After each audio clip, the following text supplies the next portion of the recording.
Do you know that over 50% actually fail their theory driving test on first attempt? Yes, do you want to change that statistics today? Do you want to be among those who actually write at first attempt and actually do pass? Majority actually fail their test not because they want to fail it, but because they lack preparation. And most of them do not even know what that test even is all about. Like, they don't know the details, the full details they need to know about the test before actually going for that test. So today, guys, let's change this story, starting with you. Hi guys, welcome back to my YouTube channel. If you're seeing me for the first time, my name is Temi. Today, I just want to share with you the tips, what I felt like, what helped me that I was able to write just once and I was able to pass. At my first trial, I was able to pass. So in case you see me looking down at my book, I've just jotted down some points that I will be sharing with you today. Okay, without much waste of time, let's dive into this video. Firstly, I want you to know that the theory driving test in the UK comprises of two sections. So you have to pass the two sections for you to be able to pass overall. Like, what I mean is the test is divided into two sections. It has the question side and it has the hazard perspective side. So you must pass both sides before you are considered to be like you have passed. So if you pass one side and you do not pass the other side, you have totally failed the test. So get that. First tip I want to share with you is try as much as possible to book your test like earlier before you go and write. Like, say, book your test like 2 months before the day you write. And if you can't, then I'll tell you to plan your study. Like, what I mean by plan your study is try as much as possible. Probably say you book the test 2 weeks to the dates you write, which was what I did. I started studying from the day I booked my test. Yes, 2 weeks. What I did was I timed myself each day 1 hour for study. 1 hour every day, especially if you've been through study for a very long time, like you have actually not studied for a long time.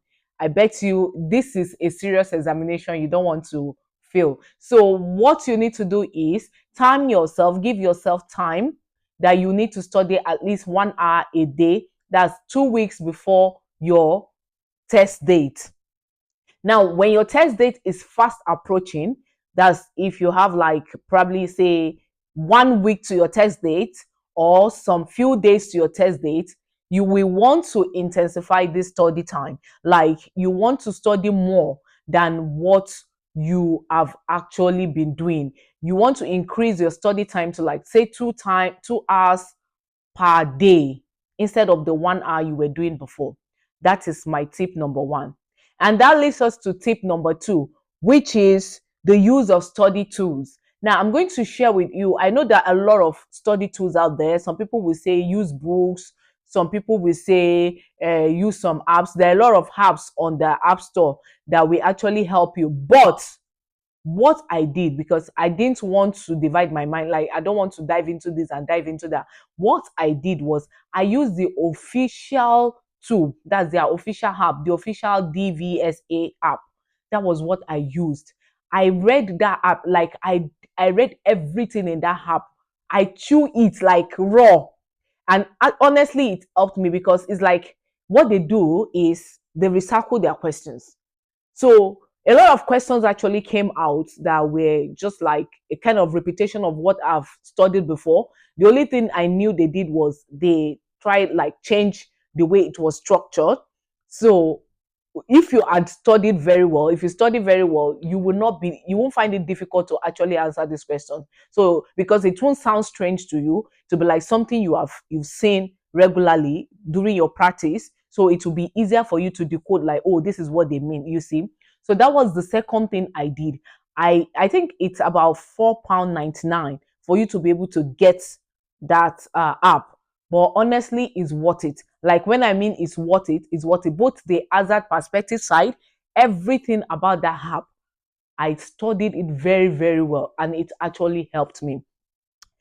That leads to point number three, which is you have to be in the right frame of mind. Don't go to your exam when you have a lot of things on your mind. Like, it's better you postpone your test date than to go and sit on that chair like when your mind is divided. So make sure you are in the right frame of mind before you go for that test. Honestly, this thing, this tip I'm sharing, it's something you want to take serious. Like, because you can be in the right, you can be, you might have even studied a lot, and you get to the test center. If your mind is divided, my dear, all the questions you won't even understand it. That's the truth. So make sure you are in the right mind of frame. Don't allow anything to occupy your mind. Don't think like you've got a lot of things to do.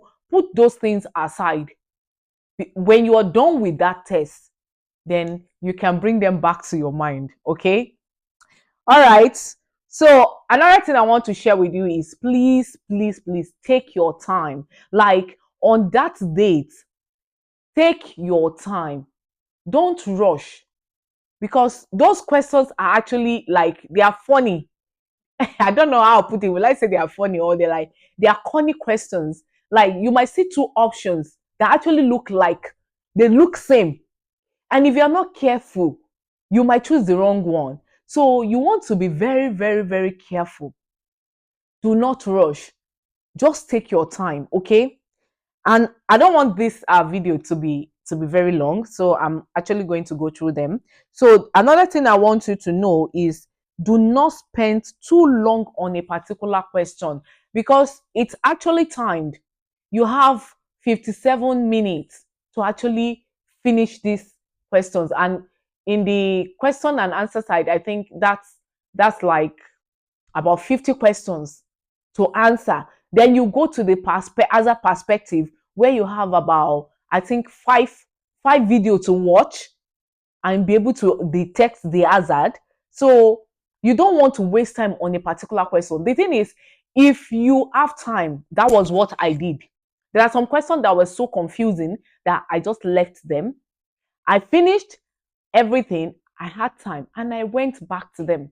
So do not waste too much time on one question, so that you will not have issues at the end of the day. Probably you won't be able to finish on time.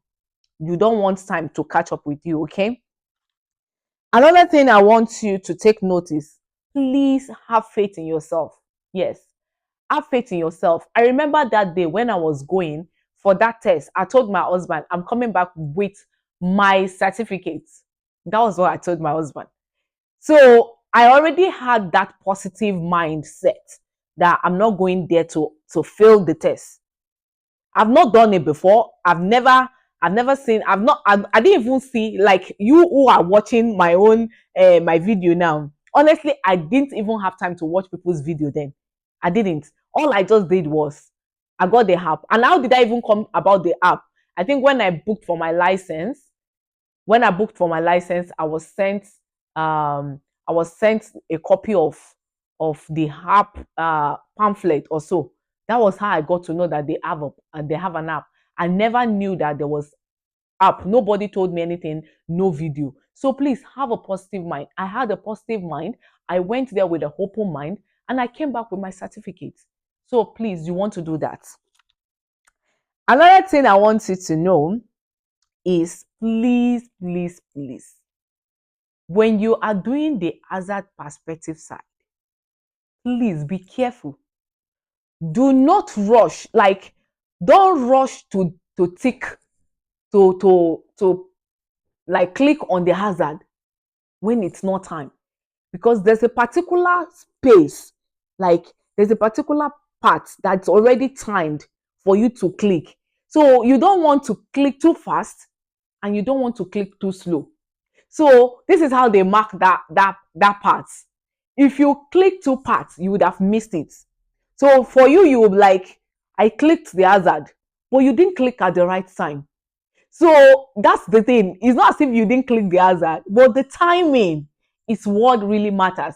And you don't want to click too slow, because if you do it too slow, you might end up getting a 1 out of 5, because it is scored 5. That's how they score it, 5. So how did they do it? Like, if you click it at the time you're supposed to click, you get your 5. If you click it slow, you get 4. If you click it too slow, you get 3. Like that. That's how they score it until you do your 1.